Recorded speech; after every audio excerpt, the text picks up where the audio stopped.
ভালোবাসার সাত কাহন শেষ পর্ব। এই বিয়ে হবে না, বন্ধ করুন এই বিয়ে। শুভ্রা আর রোহানের বিয়ে ভরা মজলিসে রাগের চেঁচিয়ে কথাগুলো বলে উঠল ইহান। শুভ্রা কান্না ভেজা রক্তিম চেহারা নিয়ে ইহানের পানে তাকালো। ঈশা তার কাঁধে হাত ধরে এতক্ষণ পাশে দাঁড়িয়েছিল। সেও অবাক হলো, শুভ্রাকে এতক্ষণ ধরে কবুল বলানোর চেষ্টা করা হলেও সে নীরবে অশ্রু বিসর্জন করছিল। এতে উপস্থিত মানুষজন নানা রকম কানাঘুষা করলেও শুভ্রার এতে কোনো কিছু যায় আসেনি।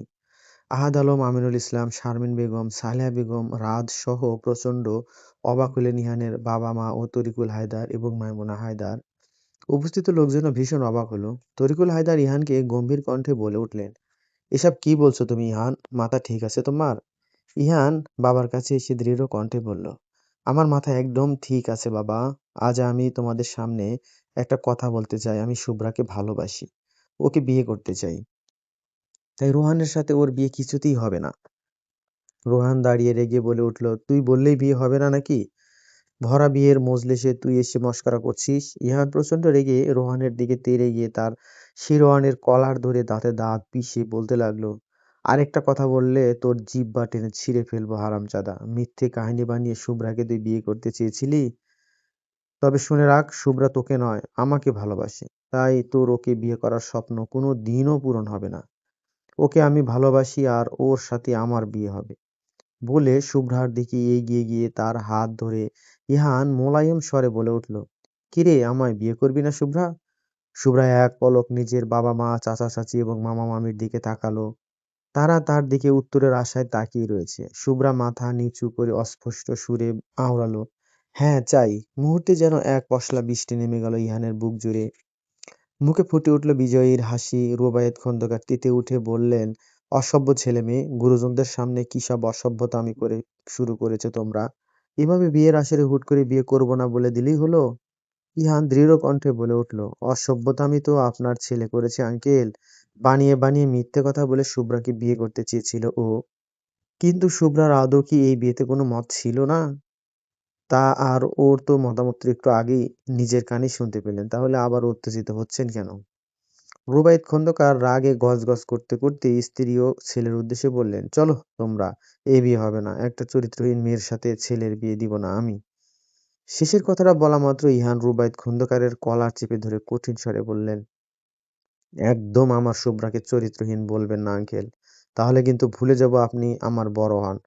রুবায়েত খন্দকার অপ্রস্তুত হয়ে স্ত্রী এবং সন্তানকে নিয়ে দ্রুত সেই জায়গা ত্যাগ করলেন। যাওয়ার আগে রোহান কটমট দৃষ্টিতে ইহান ও শুভ্রার দিকে তাকালো। ওরা চলে যেতে ইহান এগিয়ে এসে শুভ্রার চোখের পানি মুছিয়ে দিল।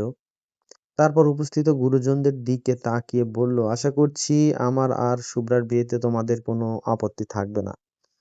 তরিকুল হায়দার এবং মাইমুনা হায়দার প্রথমে অপ্রস্তুত থাকলেও পরবর্তীতে ইহানের কথা মেনে নিলেন। তরিকুল হায়দারের বোনঝি হওয়ার সুবাদে মাইমুনা হায়দারেরও পছন্দের তালিকায় থাকা শুভ্রাকে নিয়ে তার কোনো আপত্তি নেই। আহাদ আলম, শারমিন বেগম, রাত, ঈশা সহ বাকিরাও এই সিদ্ধান্তে একমত হলো। দোতলার সিঁড়িতে দাঁড়িয়ে চোখ মুছতে মুছতে ইহান আর শুভ্রার হাসি মাখা মুখ দুটো উপভোগ করছিল শ্বেতা। বোনের লুকায়িত ভালোবাসার কথা জানতে পেরে তার খুশির পাশাপাশি কষ্টও হচ্ছিল। তার এই বোনটা এতদিন কতই না কষ্ট পেয়েছে, তার থেকে সব কথা লুকিয়েছে, অথচ সে কোনোভাবেই কিছু জানতে পারেনি। পরক্ষণেই সে তার ভীষণ চিন্তা হতে লাগলো ইরিশকে নিয়ে। অজান্তেই বুকটা ভীষণ পুড়তে লাগলো তার। অজানা আশঙ্কায় অসহ্য ব্যথা হতে লাগলো হৃদয়ে। রাত 10টা বাজতে চলল, অথচ ইরিশ এখনো বরযাত্রী নিয়ে উপস্থিত হয়নি। কি হলো মানুষটার? সে ঠিক আছে তো? এমন হাজারো চিন্তা সে তাকে মুহূর্তেই আঁকড়ে ফেলে। ব্যস্ত হাইওয়েতে অগণিত ফুল দিয়ে সজ্জিত মাইক্রো গাড়িটা ঘন্টাখানেক আগে অ্যাক্সিডেন্ট করেছে। আশেপাশে পুলিশ এবং জন মানুষের ভিড়। অনেক কিছু কিছু সাংবাদিক এসে উপস্থিত হয়েছে। নাহিয়ান খান এবং তার বিশ্বস্ত লোকজন হয়রান হয়ে এদিক ওদিক ছোটাছুটি করছে। কিছুক্ষণের মধ্যেই সাইরেন বাজাতে বাজাতে অ্যাম্বুলেন্স এসে হাজির হলো। গাড়ির ভিতরে থাকা দুজন মানুষকে উদ্ধার করা হলো। ড্রাইভিং সিটে থাকা ড্রাইভারের অ্যাক্সিডেন্টের সাথে সাথেই সে মারা গেছে। ঠিক তার পেছনের সিটে শেরওয়ানিতে আচ্ছাদিত এরিস নামক সুদর্শন যুবকের রক্তাক্ত নিথর দেহ উদ্ধার করা হয়। শ্বাস-প্রশ্বাস এখনো চলমান তার। অ্যাম্বুলেন্সে উঠিয়ে বুকে ইলেকট্রিক শক দেওয়া হয় তাকে। বারবার কেঁপে কেঁপে উঠছে তার বিধ্বস্ত দেহটা। অ্যাম্বুলেন্স সাইরেন বাজাতে বাজাতে ছুটে চলল হসপিটালের উদ্দেশ্যে। পিছনে অগণিত মাইক্রো গাড়ি, সেটার পিছু নিতে লাগলো নাহিয়ান খান এবং তার দলবল। এরিসের অবচেতন মস্তিষ্ক জুড়ে তখন একটা স্মৃতি খেলা করছিল। জমকালো হোয়াইট গোল্ডেন কালারের শেরওয়ানিতে আচ্ছাদিত এক যুবকের মস্তিষ্কে হোয়াইট গোল্ডেন কালারের আকর্ষণীয় লেহেঙ্গা পরিহিত এক যুবতীর লজ্জামাখা মিষ্টি মুখটা বারংবার খেলা করছে। সেটা দেখে যুবক ঠোঁট কামড়ে হাসছে, মনে মনে বলছে, আর একটু সময় অপেক্ষা করো, আবার হৃদয়হরণী। খুব দ্রুত সম্পূর্ণরূপে আমার হতে চলেছ তুমি। এরপর তোমায় চিরদিনের মতো বক্ষ পিঞ্জরায় বন্দি করে রাখবো, চাইলেও ছুটে পালাতে পারবে না তুমি। ভেবে আরো এক দফা প্রশস্ত হাসল যুবক। তার কপালের ডান পাশের ডিম্পলটা খুব সুন্দরভাবে ফুটে উঠল। তবে মুহূর্তের মাঝে সামনে থেকে তীব্র গতিতে ছুটে আসা একটা ট্রাক প্রচণ্ড জোরে ধাক্কায় দেয় তার গাড়িটিকে। মুহূর্তেই দুটো ধাতব যন্ত্রের তীব্র ঘর্ষণে প্রচণ্ড রকম কর্কশ আওয়াজের সৃষ্টি হয়। ট্রাক এবং গাড়ি দুটোই উল্টে পড়ে যায় হাইওয়ের একপাশে। সাথে সাথেই শরীরের প্রতিটি অংশে তীব্র আঘাত পেয়ে যন্ত্রণায় অচেতন হয়ে পড়ে যুবক। এরিসের জীবন মৃত্যুর সন্ধিক্ষণে থাকা ব্যথাতুর অবচেতন হৃদয় বারবার বলতে থাকে, এ জীবনে আর কি হবে না দেখা তোমার সাথে? আমাদের কাহিনী কি তবে অসম্পূর্ণই রয়ে গেল? শুভ্রা আর ইহানের বিয়ে পড়ানোর হবে ঠিক সেই মুহূর্তে একটি কল এলো আহাদ আলমের ফোনে। ফোন কানে নিতেই ওপাশের ব্যক্তিটি হিসফিস করে বলল, ভয়ঙ্কর বাক্যগুলো কর্ণগোচর হতেই হাত থেকে ফোনটা পড়ে গেল তার। স্তব্ধ হয়ে দাঁড়িয়ে রইলেন তিনি। শারমিন ছুটে এসে স্বামীকে আগলে ধরে চিন্তিত কণ্ঠে জিজ্ঞেস করলেন, কি হয়েছে? হঠাৎ এমন করছেন কেন? মায়ের দেখাদেখি শুভ্রাও তার কাছে ছুটে এলো। সেও সমানে প্রশ্ন করে যাচ্ছে তার বাবাকে। আহাদ আলম অনেক কষ্টে ভাঙা কণ্ঠে উত্তর দিলেন, এরিসের গাড়ি অ্যাক্সিডেন্ট করেছে, ওকে হসপিটালে নিয়ে যাওয়া হয়েছে, খুব খারাপ অবস্থা ওর। নাহিয়ান খান আমাদের দ্রুত মিডফোর্ড হাসপাতালে যেতে বললেন। বাহিরে তার গাড়ি আমাদের জন্য অপেক্ষা করছে, সাথে সে তাকেও নিয়ে যেতে বলেছেন। আমরা চারজন বাদে এই ঘটনা কাউকে জানাতে তিনি নিষেধ করেছেন। শুভ্রা এবং শারমিন প্রথমে স্তব্ধ হয়ে পড়লেও পরক্ষণেই নিজেদের সামলে নিল। শারমিন বেগম চিন্তিত কণ্ঠে বলে উঠলেন, আমাদের দ্রুত এরিসকে দেখতে যাওয়া উচিত। শ্বেতা কোথায়? শুভ্রা, ওকে ডেকে নিয়ে আয়। শুভ্রা ছুটে চলল শ্বেতাকে ডেকে নিয়ে আসতে। পথিমধ্যে ইহান তাকে দাঁড় করে জিজ্ঞেস করল, কোথায় যাচ্ছিস তুই? শুভ্রা, কি হয়েছে? শুভ্রা সত্যিটা আড়াল করে ইহানকে বলল, আমাকে বাবা মায়ের সাথে একটা জায়গায় যেতে হবে। তুমি আমার জন্য এখানে অপেক্ষা করো, কেমন? আমি দ্রুত ফিরে আসব। ইহান শুভ্রার হাত ধরে গভীর দৃষ্টিতে তার দিকে তাকিয়ে থাকলো। কেন যেন তার এই হাত ছাড়তে মন চাইছে না। গভীর আবেগ নিয়ে সে শুধালো, সত্যি ফিরে আসবি তো? শুভ্রা আবার হাতটা ইহানের হাতে শক্ত করে দৃঢ় কণ্ঠে বলল, অবশ্যই আসবো। নাহিয়ান খানের ব্ল্যাক মার্সিডিজ গাড়িটা অন্ধকার রাতে এক পরিত্যক্ত গুদামের সামনে এসে দাঁড়ালো। আহাদ আলম, শারমিন বেগম, শ্বেতা, শুভ্রা অবাক হয়ে চারপাশ দেখতে লাগলো। হসপিটালে না নিয়ে গিয়ে ড্রাইভার তাদের কোথায় নিয়ে আসলো? ধীরে ধীরে গাড়ি থেকে নামলো সবাই। শ্বেতা এতক্ষণ যাবৎ নীরবে অশ্রু বিসর্জন করছিল। কেন যেন তার হৃদয় ভীষণভাবে পড়ছিল ইরিশের জন্য। তবে এই দমবন্ধকর পরিবেশ দেখে তার বেশ ভয় লাগতে শুরু করলো। শুভ্রা তাকে দুহাতে আগলে নিল। বেশ কিছুক্ষণ পর গুদামের ভেতর থেকে অন্ধকার চিরে বেরিয়ে আসলেন নাহিয়ান খান। তার পিছু পিছু কালো পোশাক পরিহিত বন্দুকধারী আরো কয়েকজন লোক বেরিয়ে আসলো। প্রত্যেকের চেহারায় ভয়ঙ্কর রকম গভীরতা এবং শীতলতার ছাপ। নাহিয়ান খান একদম গুদামের সামনে এসে দাঁড়ালেন। আহাদ আলম অবাক কণ্ঠে জিজ্ঞেস করলেন, আপনার ড্রাইভার আমাদের হসপিটালে না নিয়ে গিয়ে এখানে নিয়ে এসেছে, আপনিও দেখছি এখানেই আছেন, ব্যাপার কি আমি ঠিক বুঝতে পারছি না। নাহিয়ান খান ক্রুর হেসে বলতে লাগলেন, বুঝে যাবেন, একটু পরে সব বুঝে যাবেন। শারমিন বেগম এগিয়ে এসে চিন্তিত স্বরে বললেন, আমাদের এরিস বাবার জন্য ভীষণ চিন্তা হচ্ছে, দয়া করে তার কাছে নিয়ে চলুন আমাদের। নাহিয়ান খান হঠাৎ খ্যাঁক খ্যাঁক করে হেসে উঠলেন। নিস্তব্ধ রাত্রিতে তার হাসি প্রচণ্ড ভয়ঙ্কর শোনালো। আহাদ আলম আমতা আমতা করে বললেন, এভাবে হাসছেন কেন বিআই সাহেব? মুহূর্তেই হাসি থামিয়ে আহাদ আলমের গলা চেপে ধরলেন নাহিয়ান খান। দাঁতে দাঁত পিষে রক্তিম চোখে তাকিয়ে বলতে লাগলেন, ছোট লোকের বাচ্চা, কোন মুখে তুই আমাকে বিআই সাহেব বলিস? নিজের মেয়েকে আমার ছেলের ঘাড়ে ঝুলিয়ে দিয়ে ভেবেছিলি আমার অর্থ সম্পদ হাসিল করে নিবি? এত সহজ? শারমিন বেগম উৎকণ্ঠিত হয়ে বললেন, এসব কি বলছেন আপনি? মাথা ঠিক আছে আপনার? নাহিয়ান খান শারমিন বেগমকে থাপ্পড় মেরে নিচে ফেলে দিলেন। শ্বেতা, শুভ্রা চিৎকার করে ছুটে এসে মাকে জড়িয়ে ধরল। শুভ্রা রক্তচক্ষু নিয়ে নাহিয়ান খানের দিকে তাকিয়ে চিৎকার করে বলল, ছেড়ে দিন আমার বাবাকে। শ্বেতা নাহিয়ান খানের পা জড়িয়ে ধরে কাঁদতে কাঁদতে অনুনয় করে বলতে লাগলো, প্লিজ ছেড়ে দিন আমার আব্বু আম্মুকে। নাহিয়ান খান এক লাথি মেরে শ্বেতাকে নিচে ফেলে দিলেন। কপালে আঘাত পেয়ে রক্ত বেরোতে লাগলো শ্বেতার।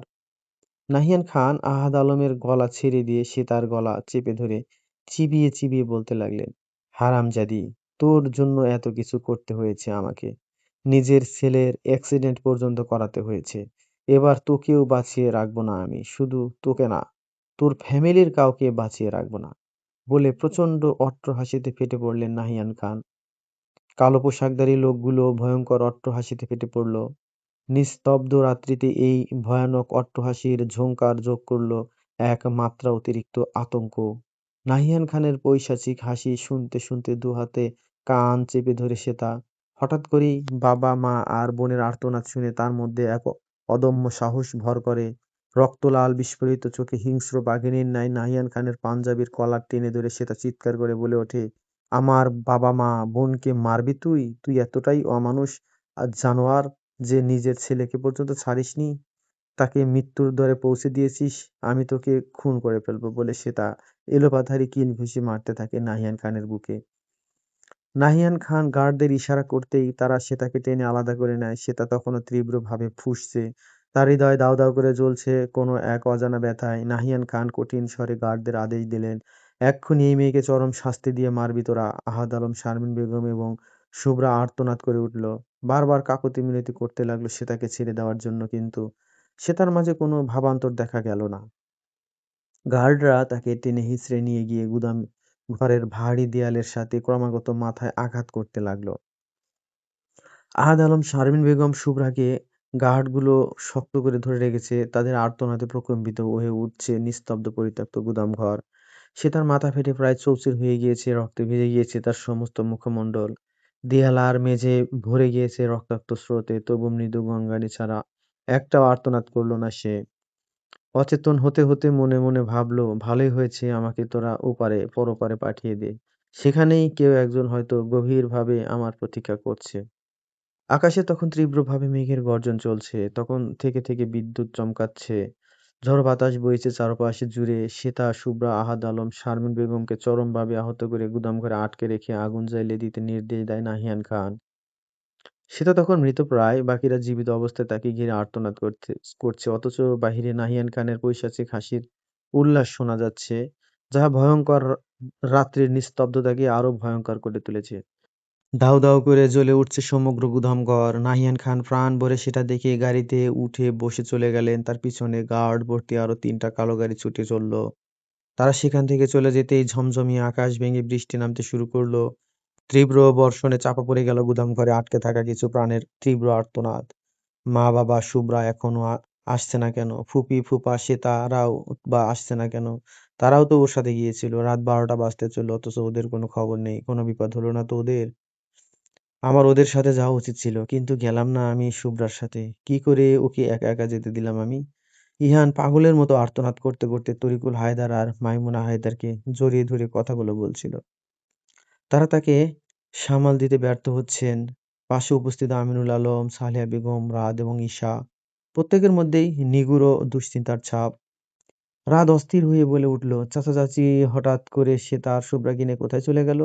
আমাদের কাউকে কিছু বলে গেল না কেন? আর এখনো আসছে না কেন ওরা? আমিনুল আলম লাগাতার আহাদ আলমের নাম্বারে কল করে যাচ্ছেন। একে একে বাকিদের নাম্বারেও কল করে চলেছেন, কিন্তু প্রতিবারই সবার নাম্বার বন্ধ বলছে। এতে করে প্রত্যেকের মনে উৎকণ্ঠা ভরপুর হয়ে আসছে। সালেহা বেগম চিন্তিত কণ্ঠে বললেন, আমার ভীষণ টেনশন হচ্ছে, যদি খারাপ কিছু হয়ে যায়। আমিনুল আলম ধমকে বলে উঠলেন, চুপ করো সালেহা, এসব অশুভ কথা মুখে এনো না। ঈশা অস্থির কণ্ঠে বলে উঠল, আঙ্কেল, আমার মনে হয় আমাদের পুলিশ স্টেশনে যোগাযোগ করা উচিত। এভাবে হাত পা গুটিয়ে বসে থাকলে চলবে না। ঈশার কথায় রাত সম্মতি জানালো। সে ইহান আর আমিনুল আলমকে নিয়ে দ্রুত পুলিশ স্টেশনের উদ্দেশ্যে বেরিয়ে পড়ল। সময় গড়িয়ে যায়, দিন পেরিয়ে যায়, এভাবে কোথা দিয়ে যেন ২ সপ্তাহ কেটে গেল, অথচ এই ২ সপ্তাহে শ্বেতাসহ বাকি ৩ জনের কারো কোনো খোঁজ পাওয়া গেল না। ইহান, রাত, আমিনুল আলম সহ পরিবারের প্রত্যেকেই দিন-রাত পুলিশ স্টেশনে পড়ে আছে। ঈশাও নিজের বড়লোক বাপের পাওয়ার খাটিয়ে নিজের বান্ধবী এবং তার বাবা-মাকে খুঁজতে যথাসম্ভব চেষ্টা চালিয়ে গিয়েছে।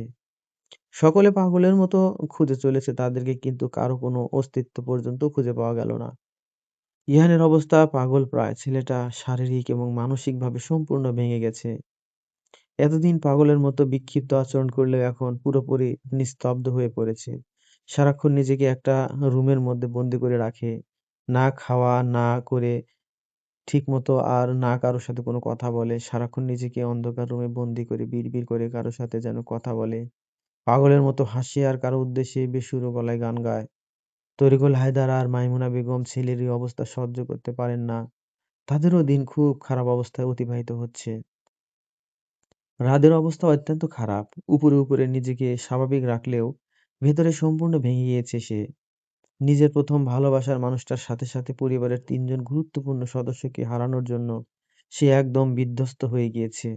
ঈশা খুব খারাপভাবে ভেঙে পড়লেও রাতকে আগলে রাখার সম্পূর্ণ চেষ্টা করছে, কিন্তু রাদের কোনো দিকে খেয়াল নেই। সে একদম চুপচাপ হয়ে গিয়েছে।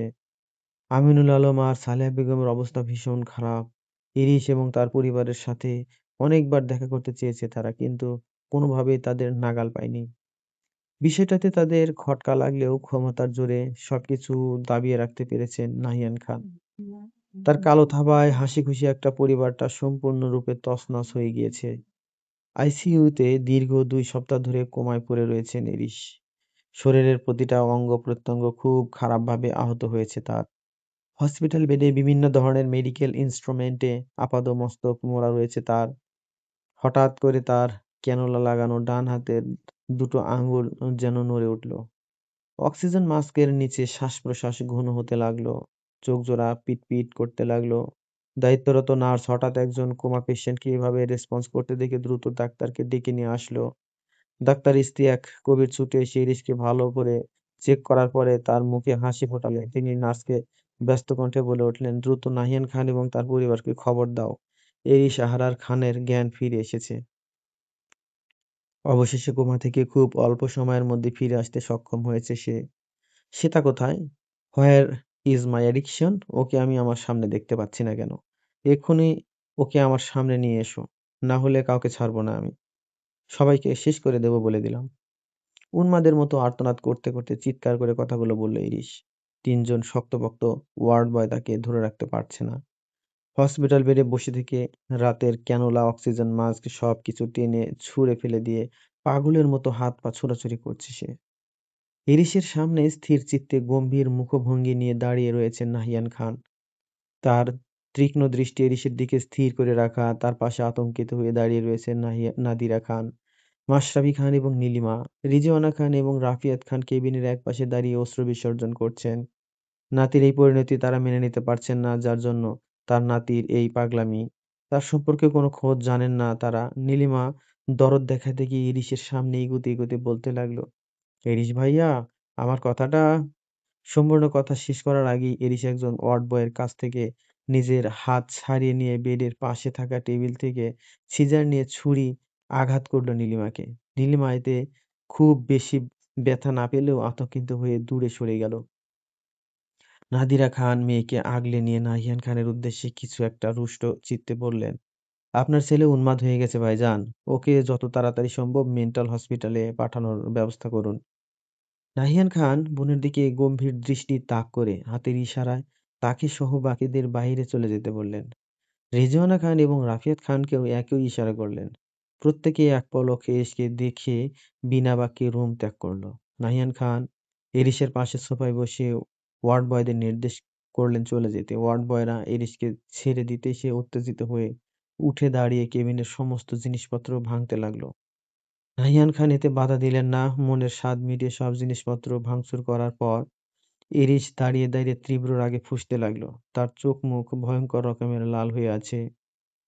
শরীরের প্রতিটা শিরা উপশিরা দপদপ করে ফুঁসে উঠেছে। শরীরে উষ্ণ রক্তস্রোত তীব্র বেগে প্রবাহিত হচ্ছে। অনেকক্ষণ নীরব থেকে নাহিয়ান খান শান্ত এবং গম্ভীর কণ্ঠে ইরিশের উদ্দেশ্যে বলে উঠলেন, রিল্যাক্স মাই সান। এরিয়াস নাহিয়ান খানের দিকে তীর এসে উত্তেজিত কণ্ঠে বলতে লাগলো, আমার শ্বেতা কথা মিস্টার খান। নাহিয়ান খান কিছুক্ষণ তার চেহারার দিকে তাকিয়ে থেকে শান্ত কণ্ঠে বলে উঠলেন, চলে গেছে। এরিস প্রচন্ড অবাক হয়ে বহু কষ্টের সাথে উচ্চারণ করলো, চলে গেছে মানে? আমাকে ছেড়ে ও কোথায় গেছে? কেন গেছে? নাহিয়ান খান কোনো প্রত্যুত্তর না করে পাঞ্জাবির পকেট থেকে কয়েকটা ছবি বের করে এরিসের সামনে রাখলেন। কাঁপা কাঁপা হাতে ছবিগুলো হাতে নিতেই এরিসের পুরো দুনিয়া যেন থমকে গেল। রক্তলাল চোখজোড়া মুহূর্তেই বিস্ফোরিত হয়ে উঠল। নিজের অজান্তেই কয়েক পা পিছিয়ে গেল সে। নিজের চোখকে আজ কোনোমতে বিশ্বাস করতে পারছে না। ছবিগুলোতে দেখা যাচ্ছে সে একটা অচেনা পুরুষের সাথে অন্তরঙ্গ অবস্থায় রয়েছে। এতটা ঘনিষ্ঠ অবস্থায় অন্য কাউকে পুরুষের সঙ্গে নিজের ভালোবাসার মানুষকে দেখে প্রচণ্ড আক্রোশে প্রিন্ট করা ছবিগুলো ছিঁড়ে টুকরো টুকরো করতে লাগলো এরিস। ভয়ানক আক্রোশে পাগলের মতো চিৎকার করতে লাগলো সে। নাহিয়ান খান শান্ত স্বরে বললেন, সে তার অনেক আগে থেকেই অন্য একটা ছেলের সাথে অ্যাফেয়ার ছিল। তাই বিয়ের দিন ও তোমাকে ফাঁকি দিয়ে ওই ছেলের সাথে পালিয়ে গিয়েছে। এরিস চিৎকার করে বলে উঠল, আমি বিশ্বাস করি না। এগুলো সব মিথ্যে, সব বানানো। নাহিয়ান খান একটা কাগজ বের করে এরিসের দিকে বাড়ি দিয়ে বললেন, তাহলে এটাকেও কি মিথ্যা বলবে? এরিস কাগজটা হাতে নিয়ে দেখল সেখানে সে তার হাতের লেখায় তাকে প্রত্যাখ্যান করে অন্য কারোর সাথে পালিয়ে যাওয়ার স্বীকারোক্তিমূলক একটি চিঠি লেখা। এরিসের বিশ্বাস আরও পাকাপোক্ত করতে নাহিয়ান খান নিজের মোবাইল বের করে 30 সেকেন্ডের একটি ভিডিও ক্লিপ এরিসের সামনে প্লে করলেন, যেখানে ছবির ছেলেটার সাথে সে তার ঘনিষ্ঠ সম্পর্কের ভিডিও ধারণ করা রয়েছে। এরিস পাগলের মতো আর্তনাদ করতে করতে মোবাইলটা মেঝেতে কয়েকবার আছড়ে ফেলে টুকরো টুকরো করে ফেলল। চিঠিটা ছিঁড়ে কুচি কুচি করে ফেলল। এই প্রথমবার তার চোখ বেয়ে গড়িয়ে পড়ল কয়েক ফোঁটা উষ্ণ অশ্রু।